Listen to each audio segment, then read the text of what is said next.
9 August 2024 शुक्रवार, श्रावण शुद्ध पंचमी म्हणजे सणाचा दिवस.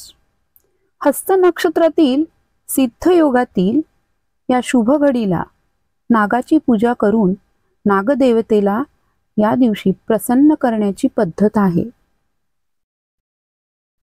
कालिया नागाचा पराभव करून यमुना नदीच्या पात्रातून भगवान श्रीकृष्ण सुरक्षित वर आले तो दिवस श्रावण शुद्ध पंचमीचा. तेव्हापासून नागपूजा प्रचारात आली असं मानलं जातं. भातृपंचमी म्हणून पाळली जाते. भाऊ असलेल्या सापांची आणि त्यांच्या छिद्रांची पूजा करतात जेणेकरून त्यांच्या भावांचं रक्षण होईल. भारतीय संस्कृतीत अनेक प्रकारे नागांची पूजा केली जाते. याच्या फणेवर पुढच्या बाजूने 10 अंकासारखे असे चिन्ह असते.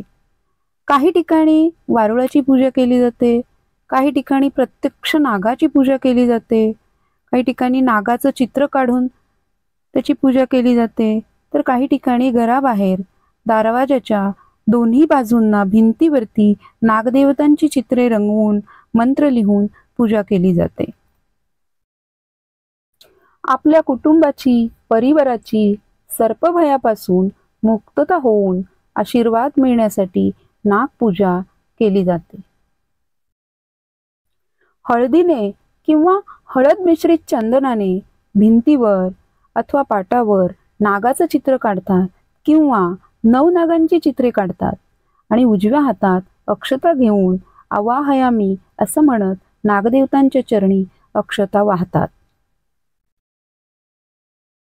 ओम अनंताय नमः, ओम वासुकये नमः, ओम शेषाय नमः, ओम शंखाय नमः, ओम पद्माय नमः, ओम कंबलाय नमः, ओम धृतराष्ट्राय नमः, ओम तक्षकाय नमः, ओम कालिया नमः असे म्हणून अनंतम आवाहयामी, वासुकीम आवाहयामी, शेषम आवाहयामी, शंखम आवाहयामी, पद्मम आवाहयामी, धृतराष्ट्रम आवाहयामी, तक्षकम आवाहयामी, कालियम आवाहयामी अशा नागदेवतांना आवाहन केलं जातं. अशा पद्धतीने नागांची षोडशोपचारे पूजा केली जाते आणि पूजा झाल्यानंतर नागदेवतांना प्रार्थना केली जाते. हे नागदेवतांनो, आज जे मी नागपूजन केले आहे या पूजनाने नागदेवता प्रसन्न होऊन मला नेहमी सुख देणाऱ्या होत. हे नागदेवतांनो, मी हे जे पूजन केले आहे त्यात अज्ञानाने किंवा जाणतेपणी काही उण्याधिक झाले असल्यास मला क्षमा करावी. तुमच्या कृपेमुळे माझी सर्व मनोरथे पूर्ण होत माझ्या कुळामध्ये कधीही नागविषापासून भय उत्पन्न होऊ नये अशी आपल्या चरणी मी प्रार्थना करत आहे. खरं तर आपण नागपंचमी हा सण का साजरा करतो, हा उत्सव का साजरा करतो, तर अभिमन्यूचा मुलगा परीक्षित याचा साप चावल्यामुळे मृत्यू झाला आणि त्याचा मुलगा जनमेजयाने वडिलांच्या मृत्यूचा बदला घेण्यासाठी यज्ञ केला.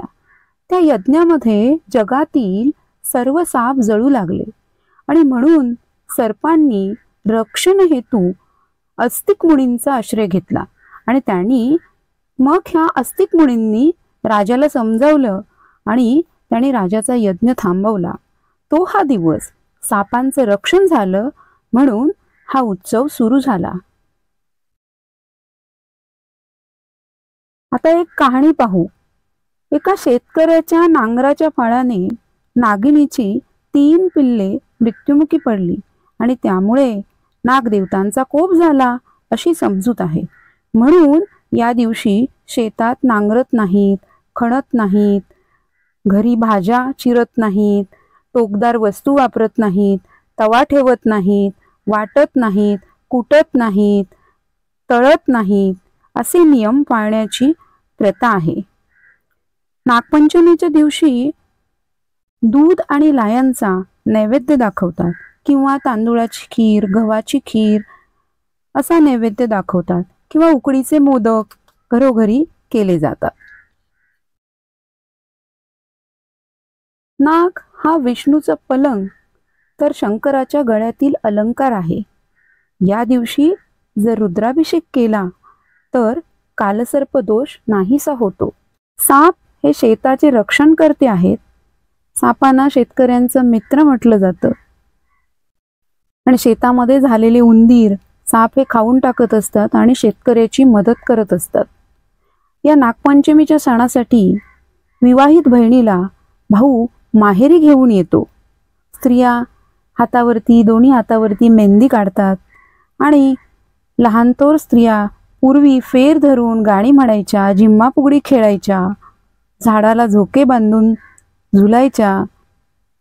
हे सर्व खेळ चालत, पण आता मात्र हे सर्व खेळ बंद झाले. सर्पमित्रांना गोड खाऊ घातला तर या सणाचा व्यापक दृष्टिकोन सार्थकी लागू शकतो एवढंच म्हणावंसं वाटतं.